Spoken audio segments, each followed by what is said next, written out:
संविधान एक ऐसा छत है जिसके अंदर हर वर्ग का व्यक्ति, हर धर्म का व्यक्ति, हर जात, हर पंथ का व्यक्ति अपने आप को सुरक्षित महसूस करता है।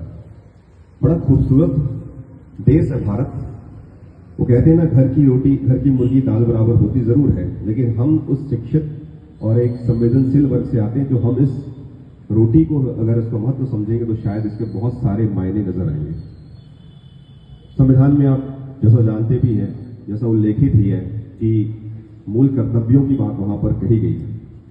तो बतौर अधिकार ना सही, लेकिन कर्तव्यों के साथ ही, अधिकार को साथ में लेकर ही आप उन सारे कर्तव्यों को ध्यान से पढ़ेंगे। मैं सारे संविधान की बात तो नहीं करता, लेकिन अगर वो 11 मौलिक कर्तव्य अगर आपने पढ़ लिया, क्योंकि ऐसे चीजों को पढ़कर उस पर अमल करने का मैं उम्मीद केवल इन्हीं शिक्षित वर्गों से और संवेदनशील वर्गों से कर सकता हूं।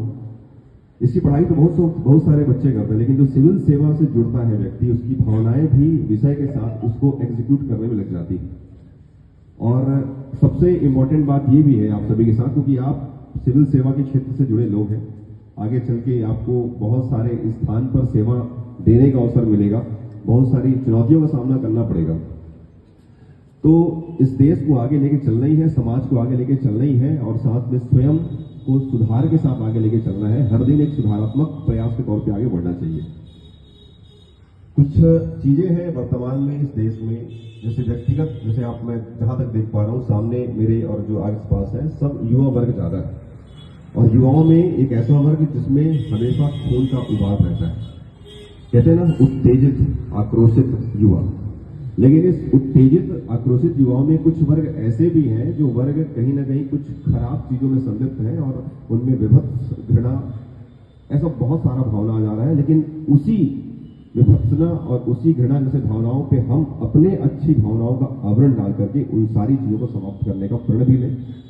समाज में जैसे बहुत सारी ऐसी घटनाएं, जैसे चाकूबाजी वगैरह अक्सर वर्तमान में चलती हैं, जो कि किसी न किसी युवक के द्वारा किया जाता है। एक ऐसा बच्चा जिसको समझ नहीं है चीजों की, तो हम अपने माध्यम से ही सही, एक एक दो दो अपने ही घर के, अपने ही घर, मोहल्ले, परिवार, समाज, जहां पर भी आप रहते हो, उनको शिक्षा को केवल रोजगार तक नहीं, शिक्षा की नैतिक समझ भी उनमें विकसित करने की जिम्मेदारी आपके कंधों पर आ चुका है। क्योंकि जब आप हमसे जुड़ते हो ना, तो हम ये नहीं, हमारी जो सीमाएं हैं आप तक सीमित नहीं होती है, हमारी सीमाएं हर उस व्यक्ति तक जाती है जो आपसे जुड़ा होता है, चाहे प्रत्यक्ष और एक अप्रत्यक्ष तरीके से। मान के चलो, मैं अगर शिक्षक के किरदार में हूं, हम अगर शिक्षक के किरदार में हैं, तो आप भी किसी न किसी व्यक्ति के लिए किस रूप में शिक्षक के किरदार के तौर पे, और चाहे तो जैसा हम आपको कुछ बता पा रहे हैं, कुछ समझा पा रहे हैं, तो आप भी किसी न किसी व्यक्ति को इन्हीं सारी चीजों को समझा सिखा सकते हैं।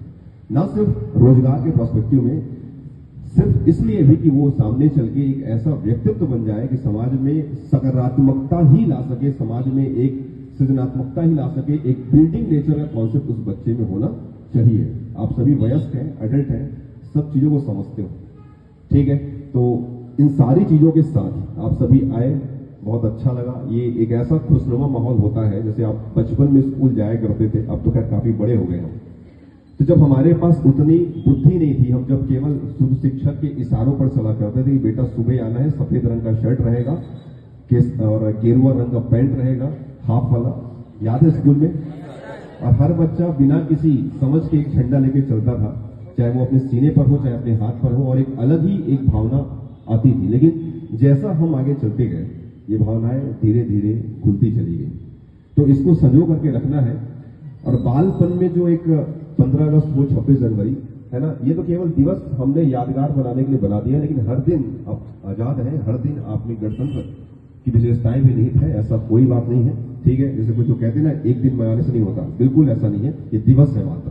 लेकिन हमारे अंदर वो भावना हर 365 दिन होनी चाहिए, ठीक है। तो बहुत बहुत धन्यवाद और बहुत बहुत शुभकामनाएं आप सभी को एक बार फिर से।